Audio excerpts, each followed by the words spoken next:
Hello, Twin Flames, and welcome to your weekly Twin Flame energy forecast for this week. As always, our first card is for your Twin Flame, the second one is for you, and our last card is what next steps you can take in order to speed up the process of your harmonious Twin Flame union.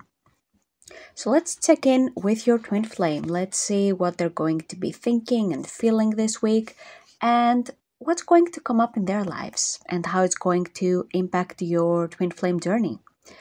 And we have first light, beginning a new cycle. So I get the feeling that your Twin Flame might have been in a dark place previously, and now they're just starting to see the dawn. It's starting to get bright. There's the beginning of a new cycle. They've broken some old patterns and they're ready to move to the next step. And for some of you, I feel like this is particularly good news because maybe you were getting really sick and tired of a specific situation manifesting over and over again while on your Twin Flame journey, in your Twin Flame's life, something that you were not sure how it was going to be resolved. And this card is bringing good news and hope.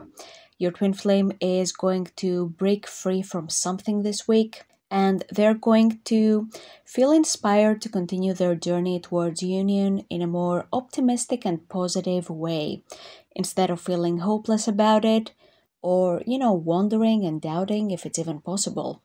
Because I get the feeling that what your Twin Flame just went through, it really shook their faith to the core, and maybe they were going through, some of you were going through a dark night of the soul, actually. I can see that. But for some of you, I can also see that it was a very deep event that happened that made you question your Twin Flame's entire worldview. So they were not really coping with the whole thing. But now this is over and they can move forward. They are starting a new cycle and they are excited to start this new cycle with you. And I also love the artwork of this card because it shows the different seasons around the sun, and it's a perfect representation of this journey. Because some seasons it's going to feel like spring and summer, and some seasons are going to feel like winter and autumn, and it doesn't mean that you're failing or that you're not making progress, but it's a normal part of the spiritual journey to experience some seasons of a lot of ease and joy, and some seasons of a lot of challenges and difficult feelings. Next up, let's see what's going to come up for you this coming week. And we have finding sanctuary, opening to your spiritual source. So a lot of you might resonate with this. It's something I've noticed many Twin Flames do. Especially in the beginning of your journey, it might look like you're isolating yourself. You're spending more time by yourself, you're meditating more, you're being by yourself instead of, going out every night or doing all those crazy things on the outside.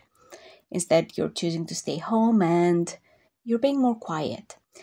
And that's very common with people on the Twin Flame journey because it's very important that you learn how you can be with yourself before you can be with your Twin Flame. It's very important because that's how you can get to know yourself without any external influence. It's something that everybody does, that when there's a partner in your life, subconsciously you might change who you are in order to keep the relationship, or you might shift a little bit in order to accommodate what you think your partner wants. So mastering the art of being by yourself is essential to a successful physical union with your Twin Flame.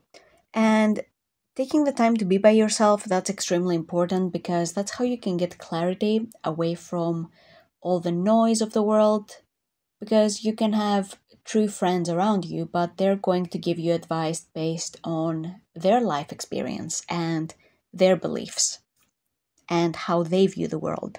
So for example, if you have friends in your life that really love you, they're great friends, but they've been really hurt when it comes to relationships and they don't believe in Twin Flames, they're going to give you advice that fits that, which is not bad intentioned, obviously, because they love you, they want what's best for you, but at the same time, it's not aligned with your path and your journey.